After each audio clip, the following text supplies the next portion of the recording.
Hello, everybody. Welcome to the first gut health live stream of 2022.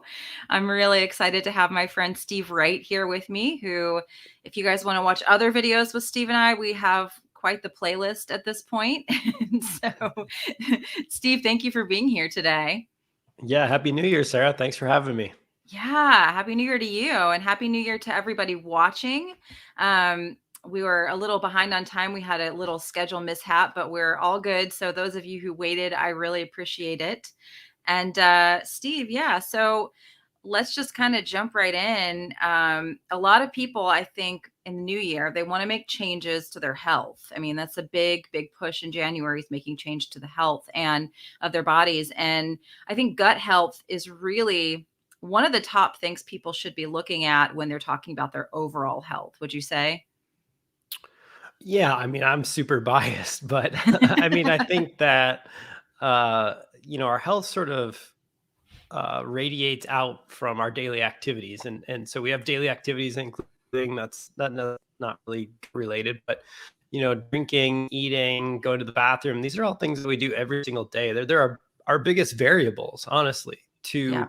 to what's happening with our health. And so I think, we'll talk more today and unpack it a little bit, but I think gut health is an underrated way to easily lose weight throughout the year. So Yep. it's not like, you start to fix your gut health and automatically you lose 10 pounds of fat or you get six pack abs, but they're rarely sustainable. But getting great gut health manifests in better beauty, how you look, better hair, skin, nails, more energy, better sleep, all those types of things. So I do believe that because it is the center of our body, because it is the access point for all the nutrients we need to live, gut health is kind of a leverage point for losing fat. Yeah, I agree. And that was definitely the catalyst for me in losing weight last year. Had been stuck for many years with the same extra weight. And what was the catalyst for me to begin actually losing the weight was starting to actually work on my gut health. And I didn't even really know that my gut health was poor necessarily. So that's really the first question that I wanted to address for people is what are some of the signs of an unhealthy gut? I know we have our obvious ones, but what would you say are the top signs? Yeah, so let's put aside like like all the normal things like bloating and undigested food in your stools or like upset tummies, all that kind of stuff. Let's focus on like people often don't recognize these sort of nuance issues, which for instance, if you have brittle or thinning hair, skin or nails, that could be other problems, but one of the causes of that is low amino acid absorption. And so Mm, basically your body's going to prioritize the protein to rebuild your muscle, rebuild your organs, and then whatever's left over becomes beauty material, and we turn that into mm, our beauty signals. But if you don't have enough, then we're not. So that's one of them. Another one is this sort of inability to reach satiation. So mhm. as you're eating, there's a complex number of signaling hormones and molecules and things that are happening in the body to tell you when you're full and when you're done.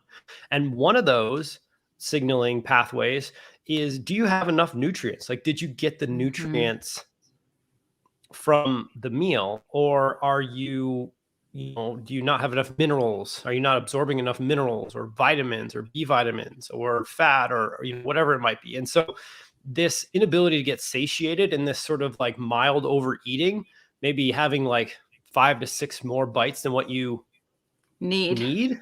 Yeah. Yeah, that adds up, right? That can be 10 pounds over a year every day. Mhm.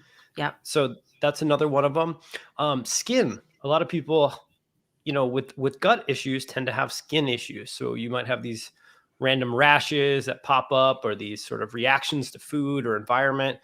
That's a really good sign that your gut is sort of impacting your skin. So, those are some of them. We could keep going, but I wanted to Yeah. pause there. Yeah, I mean, I'm like sitting here nodding my head because that was me just with the extra weight. I don't think I was absorbing the nutrients from my food. I mean, I'm pretty sure of it because I was eating a very healthy, nutrient dense diet, organ meats, lots of red meat. I mean, I was eating a very nutrient dense diet, and I just was still hungry. And I've done so many YouTube videos about this of just like I just really couldn't reach satiation. And I think that's, it's hard to lose weight and you have to be in a calorie deficit to lose weight. If you're still freaking hungry all the time, you want to eat your hand off. So for me, when I added in the HCl before my meals and then the digestive enzymes, it was like magic for me, because I finally wasn't like searching for food all the time. I wasn't hungry all the time. And so that was the biggest thing for me because I had resolved a lot of the skin issues. And I know a lot of people still suffer with the skin issues for sure, but skin and gut are extremely related. So if you still have those skin issues, and then histamine issues, that was another one that I finally nipped in the bud in 2021. And I think a lot of people still really suffer with histamine issues. And I know there's a big gut connection there too, as well, right? Yeah, yeah, there is. And I want to come back to protein in a second, but Yeah. yeah, so um many of the cells, the mast cells that make histamine are right along your gut barrier. Like they're right at the edge of, what's happening in your intestines. And so um over like we want just the right amount of histamine, just like we want the right amount of Yes. testosterone, the right amount of estrogen. We don't want too low histamine, too high histamine. We don't want to drive it into the ground because it's actually important for many body mechanisms.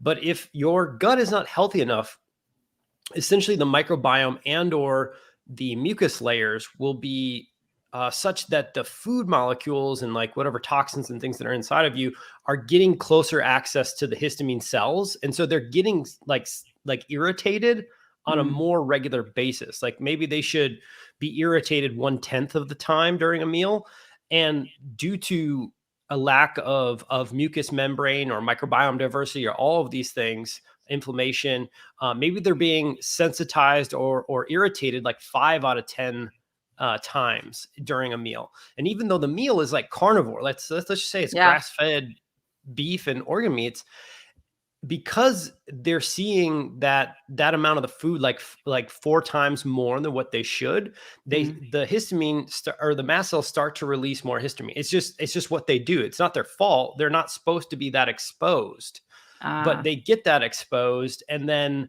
they do their thing. And so that is a massive part of this histamine cascade that I think people are not quite understanding yet. Like you can do a lot with like quercetin and PEA and Mhm. luteolin and these types of antihistamine products. There's like histamine degrading enzymes. Mhm. There's all these neat ways to manipulate your histamine systems and take various types of antihistamines as well. I know a lot of people are on a Claritin or Mhm. even a Benadryl, which I really hope that if you are that person on Benadryl, like it should be your goal this year to get off that Get very soon. off. Yep. Yeah. So, but one of the biggest ways to slow down the constant histamine reactions is just put more time and space in between the histamine releasing cells and the stuff that they release it as like an input. So, and that comes down to our mucous membranes, our microbiome diversity, and the health of our intestinal layer. Got it. Got it. Yeah, and we did a whole talk on histamines because I think that this is a big piece of the puzzle. And I've just talked with someone the other day who she's like, I don't have gas, I don't have bloating, but every time she's eating something with high histamine, she'll get these terrible heart palpitations that will last for days, and she's just absolutely miserable. And I'm like, your gut is unhealthy. I don't care if you don't have gas or bloating. Those are signs that not everyone will have, correct? Yeah, yes, it's the same. I mean, right? Like everybody has their own genetics, their own epigenetics, their own microbiome. You live in a different part of the world than what other people do, like myself. So your reactions are going to be individualized to you, but they can be grouped and classified based on, sort of root causes or origin of them. And the same goes for like people who get foggy, like brain foggy after eating. Yes. Um, like the same. So there's these tight junctions in between your intestinal cells, and they're kind of like what keep them properly spaced, and they sort of separate, and they become more permeable and less permeable. This is when they're broken. That's called leaky gut syndrome. Hmm. Well, those same protein junctions are up in the brain as well, like the exact same ones. And so what we've seen in the research is that a overexpression of these tight junctions, proteins, they can go systemic and then go into the brain. We also see this with concussions. As soon as you have a concussion to your head, you have a leaky brain, or you have a leaky gut as well. So leaky brain equals leaky gut, basically. And so there's all these, like it's not bloating. Like someone's walking around like, I don't have a gut issue. I have great poops every morning. I don't have bloating. Like I'm pretty satisfied. It's not my gut, but I have this, like you said, tachycardia after eating, or Hmm. I can't think for 2 hours after a meal. Like I have to just turn on the TV and just like zone out, Yep. like those are Yep. all signs that there's something more going on. And a lot of times it starts in your gut. Yeah. And then also what we were talking about earlier, just not really being satiated after meals, putting on weight, feeling like you're not getting what you need and then continuing to eat more. And then again, that weight just piles on over time. That definitely was the case with me. And so, yeah, I think that these are other clues. I know that a lot of people watching probably still, there are people, because I get messages constantly from people who are doing a carnivore diet and they're still getting gassy and they're still getting bloated. And so I'm like, that is, you got to work on your gut. There's an issue with the gut there, right? Yeah, I mean, look, I hope you don't repeat what I've done and repeat what other people have done. But as someone who was, I don't know, like 50 or 60 pounds heavier than where I am right now, I have done a decent amount of yo-yo dieting and different uh, attempts at losing the fat, keeping it off. I have kind of a fat kid inside of me where I just love flavor and sugar and like all the bad things. And so I've researched this deeply, and without a doubt, the science.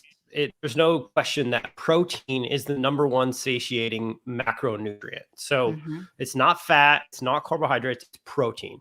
And Yep. so the most, like if you want double blind placebo controlled evidence, which I assume not everybody on this watching right now wants that, but if you want to look there, I think it's worth looking. And what you find is that high protein diets in the literature typically achieve the fastest weight loss and the most sustainable weight loss. And it's not low carb, it's not high fat or low fat, it's typically high protein. Right. And the reason why is that at a certain point, it causes a satiation feeling. This is the hypothesis, or the theory, generally accepted theory at the moment, is that it just naturally causes you to eat less. Like you Hmm. just don't finish all the food on your plate, or you don't reach a second or a third helping, or if you eat a lot of high protein, like breakfast or lunches, you tend to not go at it as intensely at dinner time. Yep. And so knowing that that's how the body's supposed to work, like that's what the literature says. That's what a lot of trainers out there use, like especially like figure competition people that I know use high protein. They even use something called a high protein modified sparing fast diet. It's like a Oh pretty yeah, that's intense. real popular right now. Yeah, it's a pretty Yeah. intense diet. Um, if you don't react the way that the literature says, like if you eat 30 grams of protein and you're not feeling a little full, if you eat 40 grams of protein and you don't feel something in your gut, like that's a really good sign that your gut isn't able to actually break down the protein or get the nutrients from protein. And your brain's literally just not receiving the signal that, hey, there's nutrients in the body. We should shut down this drive to eat. Like, there's all kinds of signaling molecules from the size of your stomach to ghrelin to other things. But one of them is just nutrient status. If you're Hmm. malabsorbing nutrients, the body wants to live, and it's going to drive you to consume more food in order to attempt to fill whatever vacuum you have. Maybe it's selenium, zinc, B12, magnesium, who knows what it is.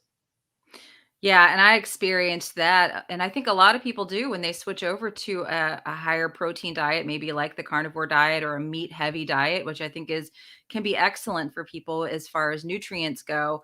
But yeah, I when I went to carnivore, I gained weight because I never felt satisfied, and I could eat like a huge steak, and I was just like, I'm still hungry, I could eat more. And I never connected that with my gut health. I never connected that with like you have low stomach acid because you ate vegetarian and vegan for many years, and so your body kind of stopped making the amount of stomach acid you need to like to digest that amount of protein.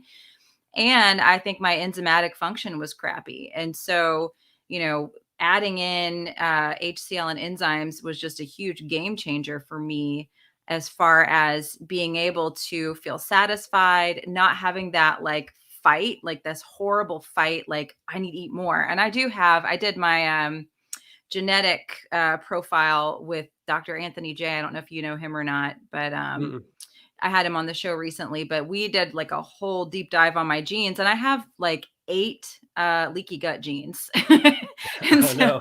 yeah, I was like, "Oh wow, my whole life makes sense now." But I mean, I have like IBD gene, the celiac gene. I have so many genes that say your gut is going to be really difficult to manage. So that, I mean, it just made perfect sense to me as to why, yeah, the thing with the protein, it's like if you're eating a lot of protein and you're not feeling full, then that's a huge clue that there's something going on with your gut. And I just want to go deeper into your experience. So, we just had another customer write in a week ago or so. Her name was Karen. I think she's just over 70 years old, Mm, and she had sought our products out for some bloating and things like that. But what was really interesting about her email was that she mentioned that she ended up losing 5 kilos over the last like 3 months of last year. And wow. so if you think about that, it's a really cool side effect around like what we're talking about. So I'm curious, like when you started the HCL and whole enzymes, was it just a gradual progression over 3, 6, 9 months that you lost the weight, or did it just, like was it next Tuesday that everything kind of came off?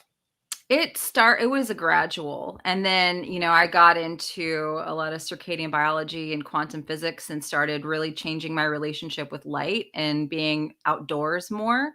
And then it was like whoosh, the a big weight loss. But when I started the enzymes and the HCl, I had gotten to the point with my weight where I was like, I am over it. Like I have this extra weight but I am so tired. I do not want to try to diet right now because I was exhausted with dieting. I was exhausted with like tracking. And you can go back on my YouTube channel and watch me. Here's a video of me tracking all my food for the day and weighing and measuring everything out. And I'm like, God, I want to delete those videos, but I'm keeping them so people can see the proof of what I was doing and still carrying all this extra weight. So when I started the HCl and the enzymes, I had kind of said, I don't care about losing weight right now. I just don't care. I'm sick of trying. And it was pretty effortless that the scale started moving down. So it wasn't something I was consciously trying to do. It was just like all of a sudden I was more satiated. And then I did once the scale started moving down, I started feeling like real motivated. And then I started doing the outdoor stuff. And then I did start like just putting my real effort into it. Cause at the time I felt like I could. I felt like, oh, I can start to track now and it's not going to make me want to like murder my whole family. Like I can, this is a doable thing. Yeah, and I think that that's a sign of sustainability. I mean, I think Yes. I am the most guilty of all people. Like you can talk to my fiance, you can talk to any one of my therapists over the years. I tend to go to the extreme. Like if I have an issue that I want to resolve, I'm like, Yep. like right now, I'd love to lose like another 7-ish pounds of fat. Like I'd love to like get really, really kind of cut and maybe even see a few abs or two in there. And first off, like, okay, I'll fast for 10 days. But like Yeah. that is just not sustainable. And I'll No. go back to the same habits and the same experience I had after the fast is over.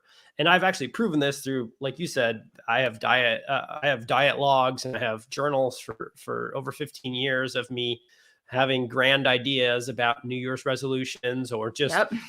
July resolutions, or it doesn't matter the month, honestly. Yep. For me, I will grab onto an idea for it. And what I found is that if I could focus on the everyday factors that matter more than the drastic change, it's Yes. way less, it's way more boring and it's way less exciting, but it's so much more likely that I'll get the result I want, and Yeah. that I'll keep the result that I'm shooting for. And so that's where I'm these days. I'm a big proponent of trying to get people to uh, clue into the things that it's not like I'm not telling you to go, do an hour of exercise every day, Mm-mm. or, eat only 800 calories a day, or, Mm-mm. eat carnivore the rest of your life if you don't feel good. Don't, I'm still a hedonist. I still want people to have fun and enjoy their lives, no matter what their beliefs are. I'm saying optimize, like you said, for light, for Yep. stomach acid, for Hmm. enzymes, optimize for sleep.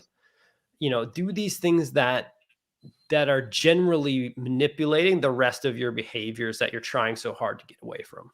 Exactly. Yeah. I mean, I just did a webinar called Building Your Perfect Quantum Day, because I think that, we have to look at our weight loss and our health as like the sum of the habits of the things that we're doing every single day. We can't just, do these big, huge changes and expect it to make a long lasting effect. We have to change our daily habits. And for me, the digestion piece has been huge.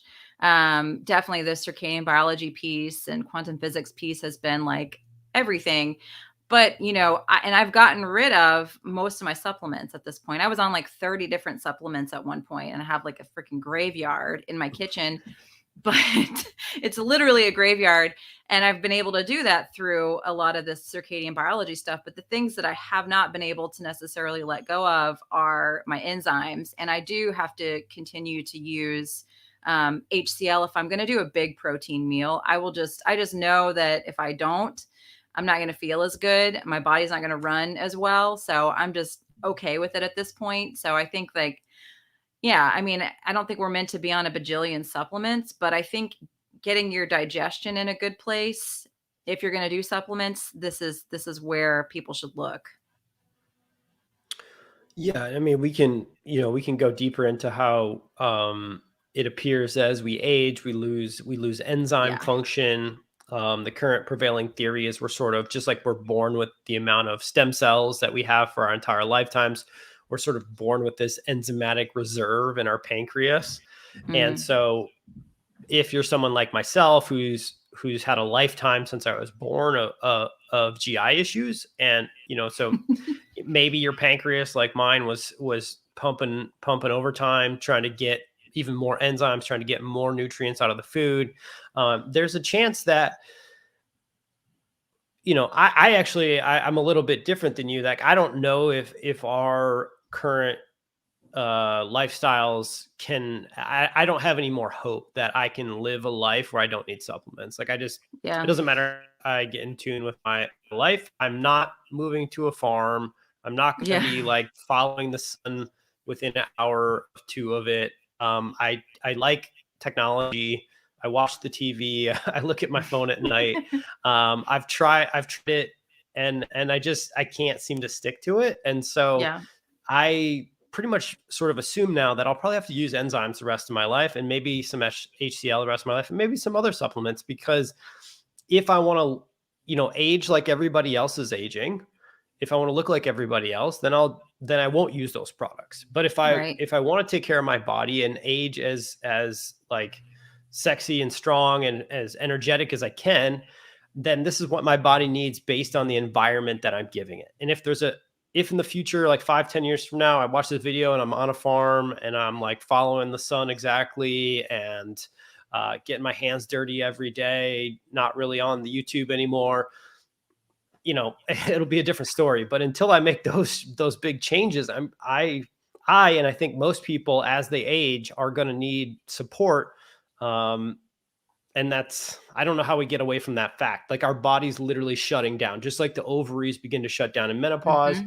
the stomach and the pancreas and the intestines begin to shut down. The microbiome diversity is lost. These are all Yes. things that are being studied for anti-aging. Like, what if we can keep the microbiome of a 20-year-old and we could put that in like a 70-year-old? Do they get better Yeah. through full microbial transplants? And so far, it's looking pretty promising. It's looking like this is going to be a really cool next step in biohacking and aging. And so I just want to keep my microbiome, keep my nutrients as good as I can. So by the time we're 70, they'll have like this all figured out. Yeah. Yeah, and I mean, I'm okay with supporting digestion just because I know, like I mentioned earlier, when I did that gene analysis, that I have 8 different genes that basically say your gut is going to be real hard to manage.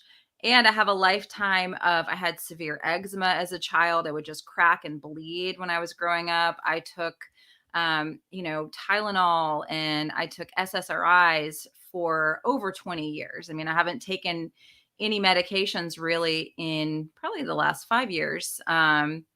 But and I've been careful with that, but I took a lot of medications, antibiotics over and over again. I had ear infections constantly, sinus infections constantly.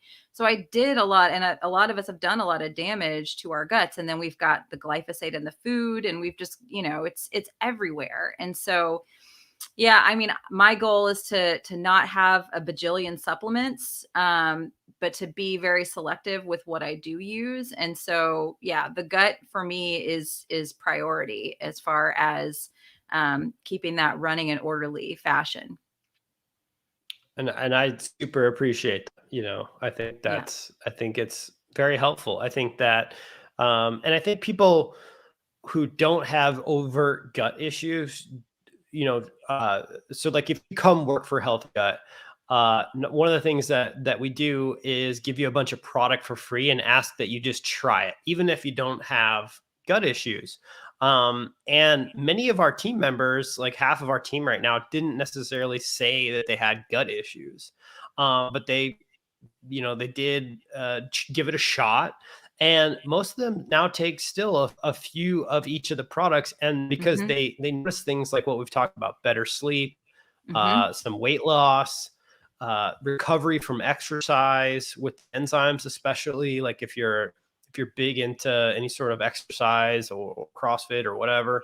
Um, so there's a lot of these benefits from better digestion that you don't even know that you could have because you've spent so long in your current experience. And so if you just gave HCL Guard or Holozymes a 60-day trial, maybe it's not for you, and we can go ahead and give you your money back. That's totally fine. I'm not worried about that. I'm not worried about people trying to use our stuff. I want people to feel the best they can feel, look as good as they can look, and enjoy their lives. And if our products don't help, then we don't want your money. But a lot of people their body sort of deserves like a 60-day trial run to see if Yeah. that's actually true, rather than just assuming, well, it's working just fine. Yeah. And the thing with me, like before I started products, I didn't really know I was constipated, because there's a lot of people in the carnivore community that say, if you just go to the bathroom like twice a week, that's plenty because you're carnivore and there's just not as much going through your body. And that was not true for me when I started using HCL Guard before the meals and the enzymes. And I also use the Butyrate supplement as well, because I don't eat a lot of fiber. We can always talk about that. But I'm like every morning at sunrise, hello, going to the bathroom. And I didn't know that, because everyone's like, oh, twice a week is fine. And that was what I was averaging. But every single day, sunrise, boom. And that's with me not really eating very much fiber at all, if any. And so I feel so much better. Like I have so much more energy. And I know that my digestion is working so much better. So, I mean, it wasn't like an overt issue with gas or bloating or any of that stuff, which I know a lot of people still suffer from, but it was like the extra weight, not really going to the bathroom as regularly as possible. So I think people can have an unhealthy gut, and just it's not like this obvious thing. Yeah, I think that's a massive myth in the carnivore community, that just because you stop eating animal, or I mean, Fiber. fibers and vegetables and things like that, that you should like lower your your excrement or your poop. There's actually studies, where they lock people away in like wards, like in hospitals. You're like all locked down, and they measure everything that's going into them and out of them. And people have done fasts of like 20, 30, 50 Oh days. yeah. They're still pooping, Yep. and they're fasting. So if Yep. they can poop with no food every other few days, like the idea that you should poop once a week or twice a week as a carnivore is not true. Like it should be every other day at a minimum, every day, hopefully, uh, as a baseline. Yep. Like people who are like, hey, I need to detox. It's 2022.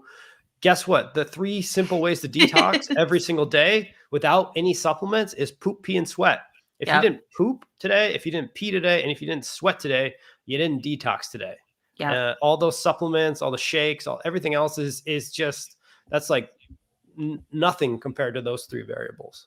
Yeah, exactly. And when I fast, when I do extended fasting, I use my enzymes systemically. And I feel like they accelerate my fasts and I feel so much better. So that's another way that those can be used also. And I think you've talked about that before of clearing up some like gout and some other issues you might have been having with the enzymes. Yeah, I had high uric acid and gout-like symptoms, and tried a lot of different things. I wasn't willing to give up high protein eating Yeah. and like paleo eating. I never went full carnivore, but uh, undigested proteins can end up turning into gout-like symptoms and high uric Mm, acid, and so taking Holozyme systemically helped me with that pain. That doesn't mean that Holozymes treats gout. It's not right. it doesn't do that. I'm just saying that for me, it was helpful, and my results aren't typical. And one of the reasons why is that systemic enzymes, proteolytic enzymes, are known to sort of like kind of like be scavengers looking for proteins to break down in the body, and they can also lower the fibrous deposits that sort of make like your blood sticky, Mm, and so they can be helpful for blood flow issues and okay. cardiovascular issues.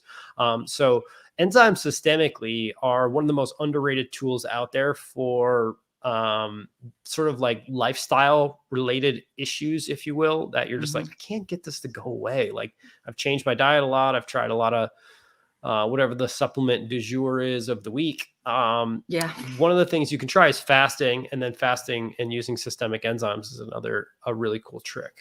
Yeah, that's one of my favorite hacks that I used a lot last year. It was just it helps so much to just clear things up. And someone wanted to know if it could help with a poor lymphatic system. And that you kind of mentioned that just a little bit better blood flow. I don't know. It's definitely not medical advice, guys, but what would your opinion be on that? Yeah, I mean, poor lymphatic system is like a hard, like that could mean like a number of things. Like that's a Hmm. hard word to work off of, or a hard phrase to work off of. Could it help with detoxification and clearance of poor blood flow or poor fluid flow inside of the lymph system? I think it could. I don't know that there is no like study out there that I could point you to that definitely happens. If you are one of those lymph people, make sure you're doing some sort of up and down exercise or rebounding or movement every day. That can be very helpful. But also, just give it a shot. Give it 30 days, and if it doesn't work, we'll give you your money back. That's Yeah, for for some of these rare things. Like we'll never have a study to say that that's true. right. All we can do is try n=1 and back from there and see if it helped or not. Awesome. And, one other question about the enzymes that I get a lot is how long do people typically take the enzymes? Do you have an average length or do people, I mean, I'm just at the point where I want to stay on them because I've tried to take breaks and I'm like, things just don't flow as well. So I'm fine with taking a couple with my meals, but what's the average that people usually stay on those? I don't think there's an average for holozymes. I do think it's a great idea to do a pill stop, what's called a Yep. pill stop every 6 months, where you just stop. I mean, obviously check with your doctor. This isn't medical advice. If you're on some sort of important pill or like insulin or something, don't be an idiot. Take your own responsibility. Don't take what I say as gospel. But if it's just stuff you're doing on your own, just stop everything and then slowly add the things back in. And you might find that, hey, that thing that really helped me a year ago, I can't notice anything anymore. I guess Yep. maybe I've topped up my stores or I've repaired my body. And so I'm a huge fan of pill stops and just testing things to make sure they still are important for you. When it comes to holozymes, I think that people use them for different reasons. So if you're trying to maximize muscle building and exercise endurance and trying to be a beast in the gym or something like that, or look your best, those people don't seem to be stopping using them. If you're somebody who Mm-mm. has intense GI discomfort and bloating, you have a bunch of food sensitivities, those people stay on them until they get the root causes figured out and everything can kind of rebuild. If you're somebody who's more in the middle kind of lifestyle, I tell, do exactly what we just said. Try them for 6 months, try them for 3 months, whatever you want to go for. At the end of the day, your body will tell you what it needs and what it doesn't need. It's the opportunity to speak and listen. And I think, your body and your experience is the number one determinant of what you need and what you don't need, not what I say, what Sarah says, what the research says. It's like, what's your experience on a day-to-day level? Yeah, and this person is in the comments that asked that question. She said, "I haven't noticed that big of a difference other than being able to digest fat better." So I think that's that's a pretty good difference there if you can digest fat better. Because yeah, fat's so good for your body. So if it's helping you to digest the fat better, I would continue to use them. Yeah, and try people often will say things like that for our products or any supplement, and I'm just as guilty as well. I want to see ROI on my money. I want to see breakthroughs in my health. Yeah. Try doubling or tripling the dose for 3 to 5 days and see if you notice anything. Um, it's for things like magnesia or curcumin or even things like vitamin C or N-acetylcysteine. Like if you're trying these products that like universally most of us, and us I mean as like experts or people who are talking about this stuff, influencers, say that, hey, this is a powerful compound, these are very useful. You try it, like, I don't know, it's anything. What a waste of time and money. A lot of times the dosage was just wrong. And so Mm, I'm a big proponent if you can take that responsibility. But if you want to blame us for saying something, that's fine. But if you could take the responsibility and play with the dose at home, a lot of times the dosage is just wrong for your body. Maybe you're smaller, bigger, different genetics, things like that. So that's the other thing is play with none of the whole times. Play with like double or triple the dosage and see what happens. yeah, and you guys have that awesome Facebook group when people get these products. So you're not just like, oh, I just get it and I have to figure it out. You've got a great Facebook group with like a file section that really does help people get started on dosing. Because I think that's a big question people have once they get them is like, how much should I start with and what's the best? So that Facebook group is just really, really awesome. And you guys are super responsive in there as far as helping people with questions like that, I think. That's our hope. We want to have customer intimacy at Healthy Gut. We want to be there for you. I've spent much of my life taking products like this, either being sick or trying to get well. And what I know from the research and from my own experience is that um, at the end of the day, taking personal responsibility and being willing to test different dosages has led to some of my biggest breakthroughs. Yeah. And whenever I just listen to somebody, whether it's a doctor or influencer or whatever, without running it through my own experience and like being willing to try different things, I've always been let down. And so my part of my like sort of like secret goal is not just to be a supplement company. I don't want to be like I don't think the Right. world needs another supplement company. I do think the products we make are unique and have better Hmm. technology than everything else out there. But that's just a small innovation. What I want to do is empower people. I want to empower people to take their responsibility back and therefore get their health back from different power structures so that you can handle whatever's coming. You know that, hey, the kids are off school this week and it is going to be bad. It's going to be crazy around here. I'm going to take a little extra holozyme this week. Yeah, I Or do. During Christmas, that's when I burned through all my holozyme. It was like yeah, the stress when stress goes up for me, I'm like, I need more digestive support. It's just end of the day and I'm fine with it, you know? Totally. I take extra magnesium when I fly. I get Yeah. stressed in the airports and on the airplanes, and like who knows, maybe there's all kinds of other reasons, but I can get constipated when I get Yeah. all stressed like that. So I take extra magnesium. Yeah. You know, so giving people the knowledge to just, I don't know what to call it, but be kind of like a health in their home, and be able to open your supplement cabinet and be like, my mom's coming to stay with me. I think I might have a trouble digesting protein this week because of the stress levels. I'm going to take a little bit extra HCl guard. Yeah. Or I'm having a really hard time sleeping. I'm going to take extra magnesium before bed to relax myself. Yeah. And giving that power to people, I think you can have such a nicer life when you're able to know those things about your body and have the tools on hand to make it through whatever life throws at you.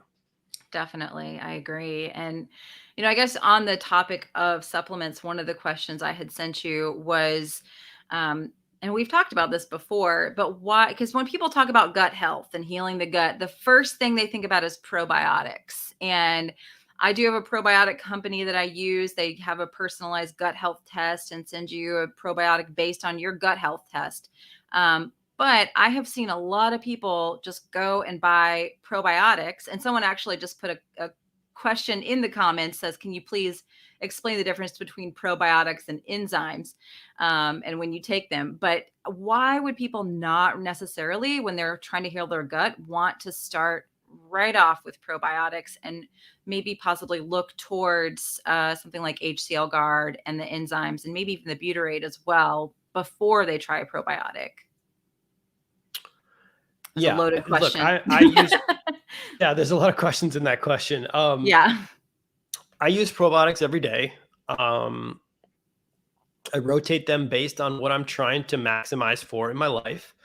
I think they're very powerful tools for the toolkit of health, and they can do more harm than good if your gut is not ready to sort of maximize the returns. So, Mhm. if your gut integrity is one in which it can't even have the right microbiome or the right microflora or the right enzymes to begin with, adding more bacteria in there, more probiotics in there, might be a bad thing for you.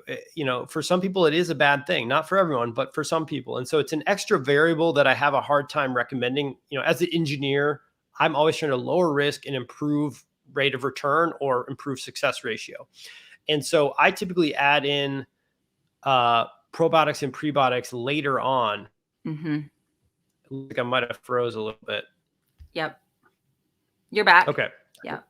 Okay, we're back. So probiotics and prebiotics, I love. I just think they're a little bit lower on the add back in section. Once you know that your colon's healthy, your small intestine's healthy, and your stomach's healthy. Once you have those variables taken care of, the right probiotic can be very helpful.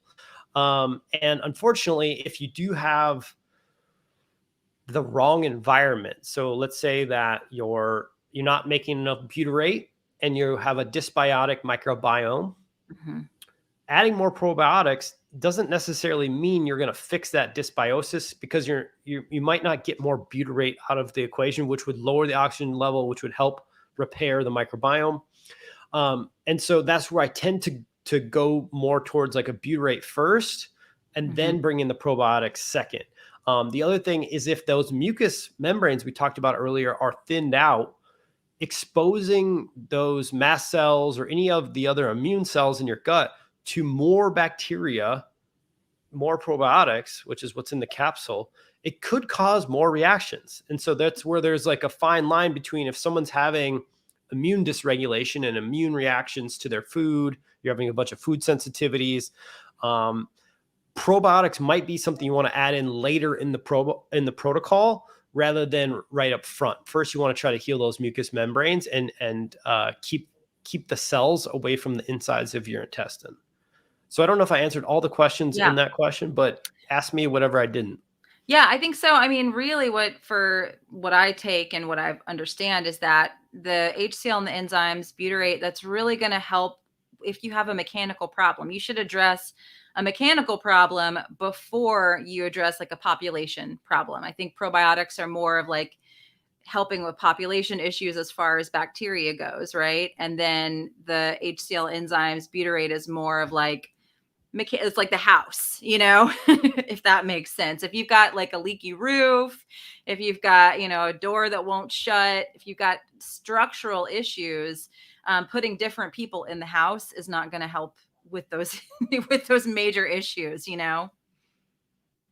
Yeah, yeah. So the probiotic research is coming along like amazingly well. And what we know now is that certain strains at certain dosages do very specific things. So like for instance, if you're trying to boost a certain type of population of bacteria that you're low in because of a stool test, you could take the probiotic, but if the ecosystem isn't healthy enough, if your roof is leaking, if your foundation is shaky, it'll boost it and then it'll die off. It'll Yeah. boost it and it'll die off because it doesn't have the right environment to sustain its living. And so I guess that's the message I've been trying to get out there is like probiotics aren't bad.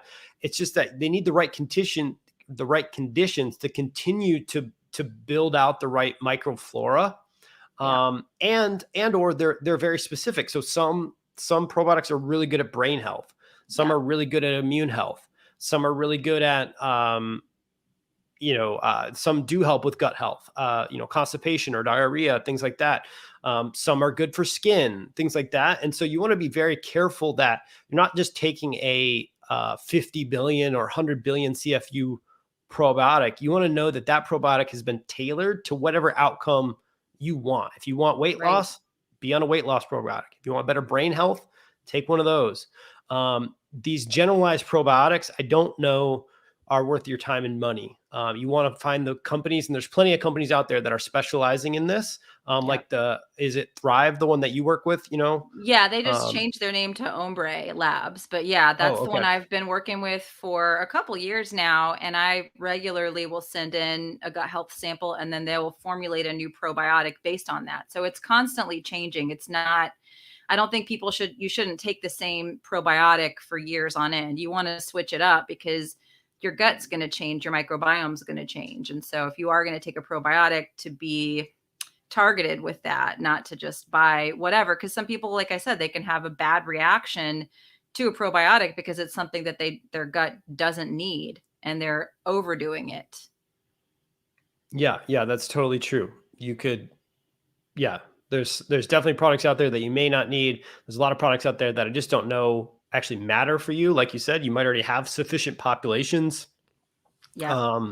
So whether it's through the testing companies that can tell you, or whether you do it through symptom, like choice through symptom and studied strains, just be very cognizant of what you're choosing. And if you are someone who does eat vegetables, fermented foods in general are as powerful or sometimes more powerful than probiotics for just Yep. generalized microbiome support, not necessarily for skin or brain or lungs or immune or whatever you're trying to get to. But yeah, don't forget your fermented foods as well if you do Yeah. that.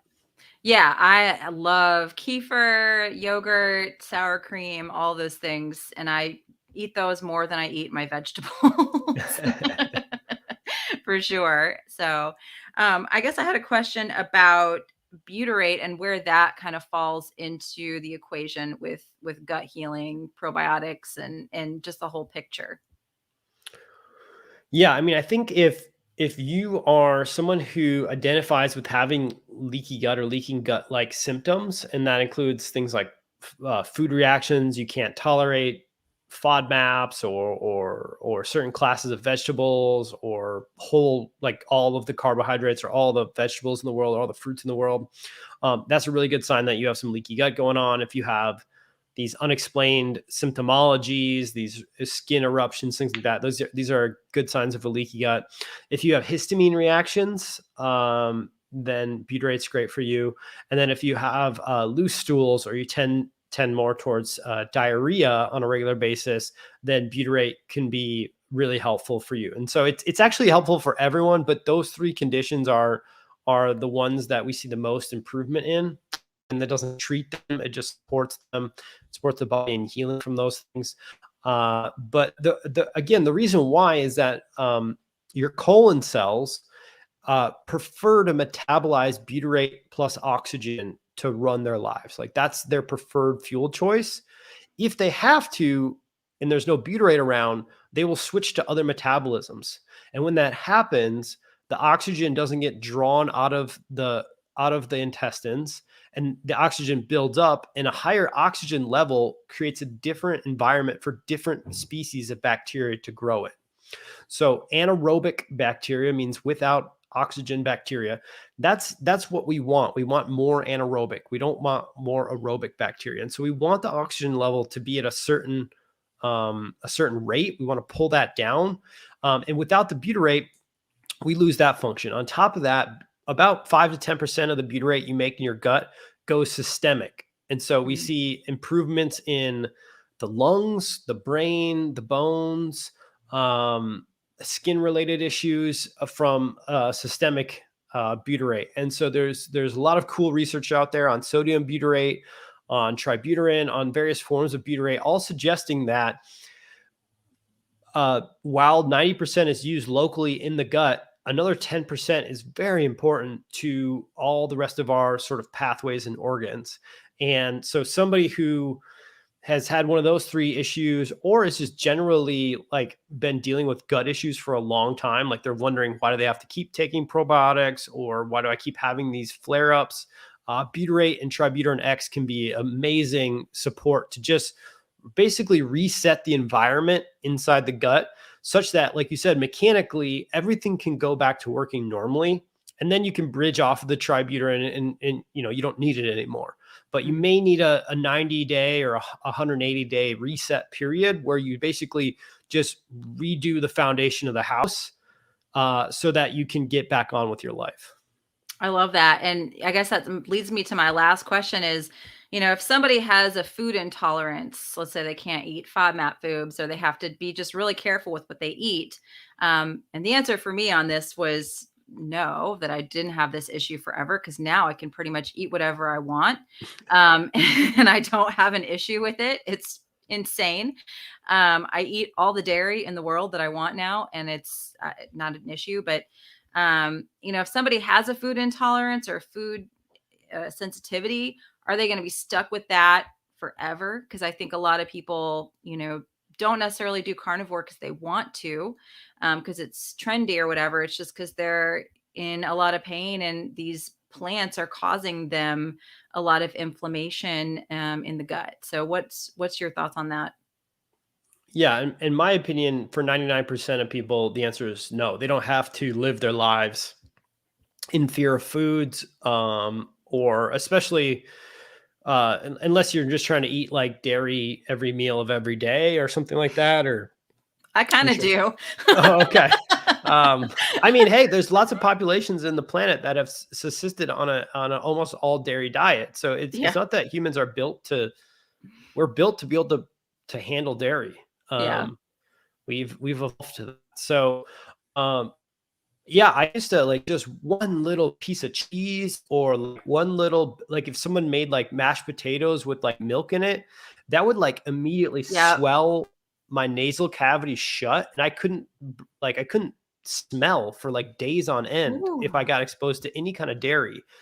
This was back in like 09, 2010, 2011, even after I had switched my diet to the specific carbohydrate diet, which is like a restrictive diet where you remove a lot of different things. Like 2 to 3 years into that, I was still having this dairy thing. And it's so annoying because so I had the same with carnivore. My hand would break out with horrible eczema anytime I'd have cheese, dairy, any kind of cream, anything. And it was awful.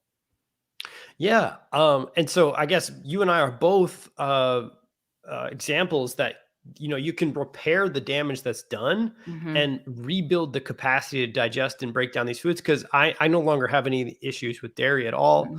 Doesn't sound like you do. I eat dairy like maybe like 2 or 3 times a week. It sounds like it's every day for you. And I eat it every day now. Yeah. Okay. Perfect. And so, people out there are going to argue like, oh, it's lactose. You don't have like, no, I don't think it is lactose. I think it's actually sensitization to the sensitization of the immune system to the incoming dairy products. And I think it's actually protein breakdown. You're Mhm. not able to break Yes. down casein and whey proteins because you don't have the right enzymes and the right HCl or the right stomach acid levels to denature proteins, and therefore your immune system is getting oversensitized to these things, and then you're having the reactions. I mean, we have a legit amount of data suggesting that whole populations of humans can subsist on a high dairy diet long into their old age. And so this idea that suddenly, well, now that we're seeing a bunch of problems with it, it must be because we lost our lactose enzyme. Like, I don't think that's the whole story. I think that's a Mm-mm. very inconvenient or very convenient excuse to drink Yep. lactate and a bunch of other lactose removed foods. And I think that if you rebuild your gut, if you're making the right amount of stomach acid, you will open the proteins up, and then the enzymes can come in and chop up the proteins into amino acids, and then your body can sensitize correctly. If you don't have leaky gut, you have the right amount of butyrate and the right microbiome, and we don't suffer these issues. Yep. um I yeah, I'm like, if that's happening for you, if that's happening with FODMAPs, if it's happening with cruciferous vegetables, these are other Yep. problematic food groups. I could never eat broccoli or Brussels sprouts without having the most awful gas, and now I can have those if I don't really want them very often, but if I do, it's not gonna hurt me. It's totally fine. Yeah, same here. Yeah, one time I had eaten some Brussels sprouts in high school, and I So had so much gas that I was almost begging my mom to go to the hospital because I thought something was Oh, wrong. It hurt so bad. I had a real tough time with Brussels sprouts and yep, cruciferous vegetables for much of my life until I was able to heal up my gut, until I started using extra enzymes to help break down foods. yep, So I don't think someone has to be carnivore because of food reactions. yeah, You can use products from Healthy Gut or from other companies to heal up and get over whatever the root causes are, and get going with your life, and not, stay in a reductionist state. And if you believe that carnivore is the way to immortal health, and it's the best way your body lives is through a carnivore diet or carnivore-ish diet, then that's wonderful too. At least you have optionality when you yeah. go, you go to Europe or you go on a trip to Florida or wherever. Um, That's what I so want for people is just the freedom to choose, because for a long time, I just felt like I was just meat only and that's all I could do. I couldn't even eat eggs for a little while there. And then, once I really started healing my gut, now it's like if I want to have something, like I had a couple things at Christmas time that were definitely not carnivore, definitely not keto, nothing. It was just what I wanted to eat, and I was fine. I did not gain a bunch of weight. I didn't have a bunch of gas and bloating. I definitely took extra enzymes. You better believe it.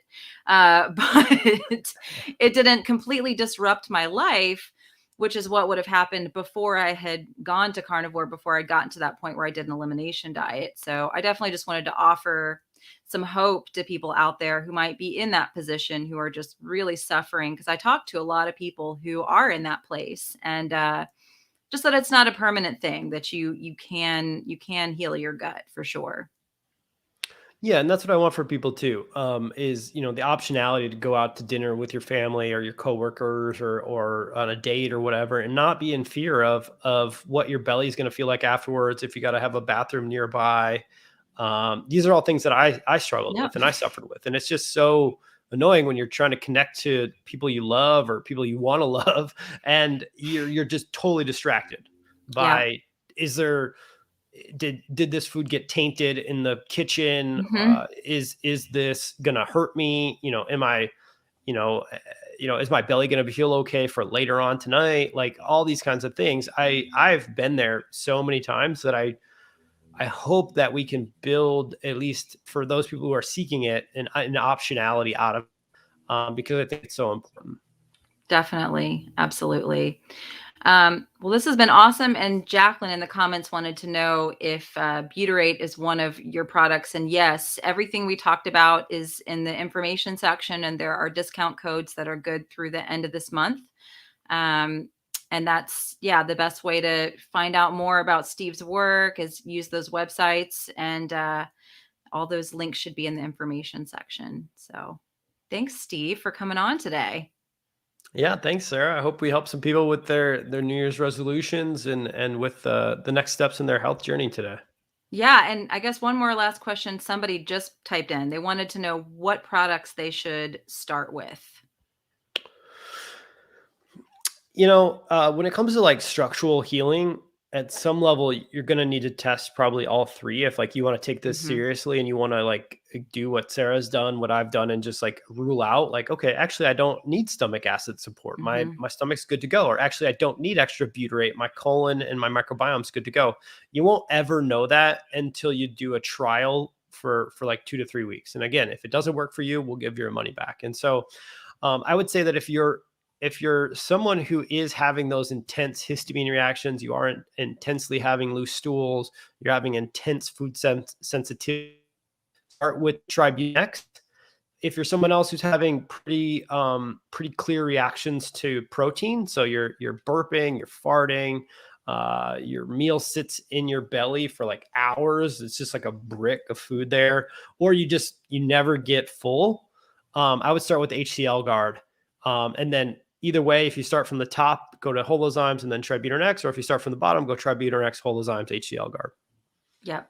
Awesome. And that, like I said, the website, if you guys get the products, you'll be admitted into the Facebook group and they have a health coach in there. They've got dosing instructions. And if it doesn't work, you can send it back and get your money back. So it doesn't happen often, but has happened. And I've had people reach out to me and say, thank you for recommending this. It didn't work. And I was able to send it back and get a refund. So awesome. I don't know any other supplement company that does that. So I always love to mention that to people that I haven't had a lot of people send them back. So yeah. Yeah, we have about 3% of people that ask for a refund, and that's great. Yeah. Happily, send them off and go to the next step for them, whatever the next step is. Awesome. All right, guys. Well, thanks for coming and watching today. And I'm sure Steve will be back again and for another live stream sometime soon. But I hope this helps everyone kick off 2022, getting the gut nice and healthy. And thanks for being here. Thank you, Sarah.